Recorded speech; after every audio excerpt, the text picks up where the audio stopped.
Morning, good morning, good morning. Feed look nice. Nice grains, good quality of grains. We have, as far as I can see, we have birdseed, we have peas, green peas, yellow peas, lentil, we have sunflower seed, we have maple, we have some barley in between there. We have hemp seed. That's some seed I can't say pronounce. Rice. Um, this is the product, my man. The only problem I had with purchasing this feed is that I did not understand what this feed was actually for. I know it's for feeding pigeons, but the reason why I say what was it actually for is because the label would normally be here. They tear off the label. So I don't know if it's for breeding, racing, widowhood, youngsters, weaning, I don't know. But this is basically a problem if you are a pigeon fancier. So I don't know what went on there. Maybe it had expiry date on it, so they will take it out in order to sell the product. I have no idea why they did it. I'll purchase like this for my birds. This is very good, guys. The direction said use it on your on the grit, but not all the pigeons rush for the grits. Only the one that is feeding babies, they will more incline and run for the grits. Or if your bird is if your bird are breeding, the breeders more, because they who laying eggs, they need the grits to actually strengthen the shell of the egg. So they will run for the grits. They more love the grits when they are breeding. So I don't know, but that label really have me puzzled. Say something in the comment about the label, guys, if it does happen in your part of the world. But I really would like to know why they teared off the label. You know, really puzzling me. This is the container I put the feed in, as you can see. Kind of keep it sealed. I think sometime what is going, like if the feed, they said keep the feed in a cold place. Not really cool like freezer cold, but in a cool place. Once it get heat, the feed tends to get all kind of things in it. Alright, so that's it for me.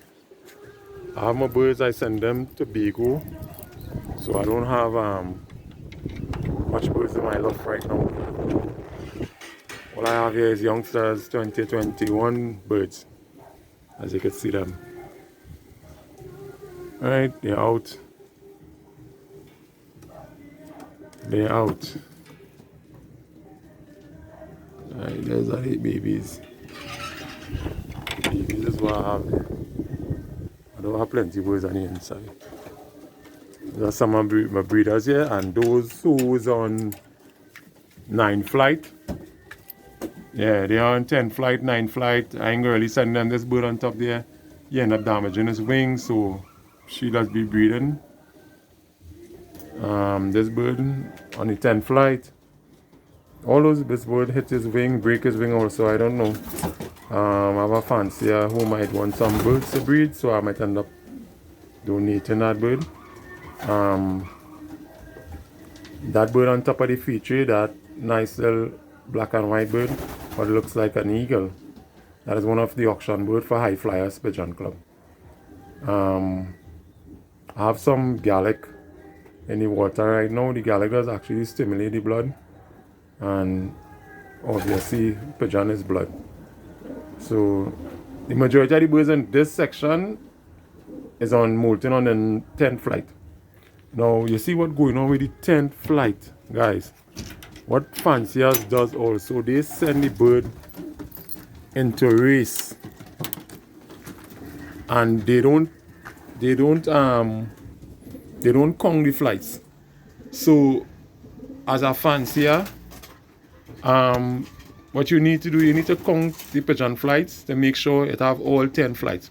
If it's actually molting on the 1, 2, 3, and you start counting the flight from inwards out to the longest flight. The shortest flight, the flight goes both ways, meaning in a sense, so I'll have to set up the camera and hold it and show you what I mean. Because sometimes, you know, explaining something and showing something is two different things. So I will look to set up the camera and see if I can get a bird to show you what I mean. Right? This is gonna be a little tricky. Oh, you go work it out. You go work it out. What I go do, I'm gonna flip the camera. Hold on. Right. So I will set this camera up here for you fellas to see. And I will hold one of my birds here now. Right. Now, as you can see, this is the pigeon flight. This bird has all his flights. All his flights is out. He's not dropped any flight. If you look, you can come from this one. This is a flight here. If you realize the flight here is number 1. From here, the flight is actually aiming a different direction. I don't know if you all can see it. This flight is aiming a different direction towards this flight. This flight is aiming to me, and this flight is aiming away from me.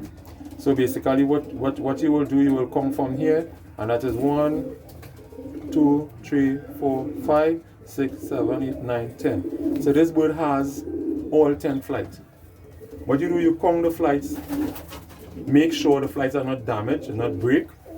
You know, you check the bird, make sure the bird is healthy. You look at the bird, you have to observe your pigeon, right? You have to observe your pigeon. You have to make sure. I don't know if you all can see the light, but it's kind of getting dark. Kind of getting dark. Just so let me set up this camera a little bit here. I have to make some little adjustment. Right. So what's going on is that I don't know if you all can see my better here. This is the pigeon here, and this pigeon has 10 flights, right? The flights actually start from here. If you all can see carefully, watch, you'll realize this flight is going another direction, and we have an inner flight here, which is how you can see this one going that way and this one going the other way. They both are going 2 different directions. So what went on is that you will count your flight. Make sure your pigeons have 10 flights on each wing. That is basically what you will have to do in order to send your pigeon into a race, because if you send your pigeon into the race, it might not give you the full 100. You know, it mightn't give you the full 100% because pigeon racing is something you have to get tips. And you have to know what it is you do when you can't just raise pigeon just so. Can't just raise pigeon just so. When you hold your bird must feel good. You must always look to fight to get away. That means your birds, you know, they have energy in them. You know, their wings are very powerful. So you just have to check your flights. Don't just send your pigeon into the race, because some fancy will send your pigeon into the race and then molting on the 9th flight, 10th flight. That's just crazy. Really crazy. So you know, I have some babies here. I don't know if you want to see them. This is the mother of the father I just had, is the father of the babies I'm going to show you all in a while. Right, this is the mother. This is a vampire. She was actually a grizzle, and a nice grizzle. I will share that photo with you guys maybe later on, because I have no video but I have footage.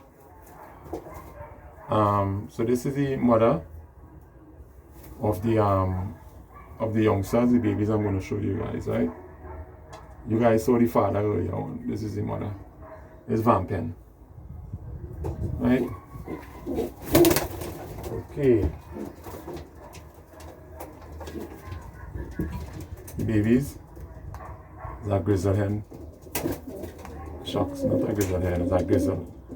I don't know the sex as yet, but what they say, what people say, they say the bird that's born first is most likely the male. So, like grizzle, this is what the parents I just previously showed you guys, right? So, that is all going on. That is one. There's a smaller one. So I don't know. You might. I don't know if this will be a grizzle too. Like a blue bar. I take after the father. Right, but this is the next baby to the one I showed you a little while ago. Alright, what's going on here now? So we have, well, that's it for babies right now. I have some babies on the ground, you know, and eventually I will show you guys those birds. One of the problems I'm having in pigeon racing is when a fancier has tips and ideas about the sport and they tend to keep it for themselves. That is one of my biggest problems because we Quan Loft, we don't hide anything when it comes to training our birds. If we want the competition to be stiff, we tend to give everybody a fair chance across the board. We don't intend to actually hide things from anyone. We may not give you all the experience that we had, but we will share some of the things that you should have as a beginner when you want to fly and get into these sports. One of the key things when you're actually looking to start in this sport is to make sure you want to get into this sport. First thing first, instead of you going and look to buy pigeons and maybe you might have money, but you have to want to be in the sport, you have to have the passion for it. You can't just jump in the sport just like that and say, okay, I want to race pigeon because it seems like it's fun. No, nothing is fun under the sun unless you have the heart, your whole heart in it. Unless you're very patriotic about it. That's the only way you doesn't enjoy anything. You can't just do it because you're doing it because of doing sake. You have to do it because you have to have a passion. I've been racing pigeon for the past, I say 15 years. Yeah. For the past 15, 16 years I've been racing pigeon. I used to mind pigeon when I was a little younger, but it wasn't on a professional level that I'm at right now. It was actually just minding pigeon just for so. I only built my loft when I purchased my home, which I'm at right now presently. What I really would like to see in this sport is actually togetherness, because pigeon racing in Trinidad and Tobago, and I believe in certain parts of the world, it's a struggling sport. But in my country that I know of, it's a struggling sport because it doesn't get plenty recognition. If somebody come up to me and they see me with a box of pigeon, they will say, was that having that box of pigeons? And I'll be like, yeah, isn't that the same pigeons that has be walking the road? So they will look at it as a scavenger pigeon, as a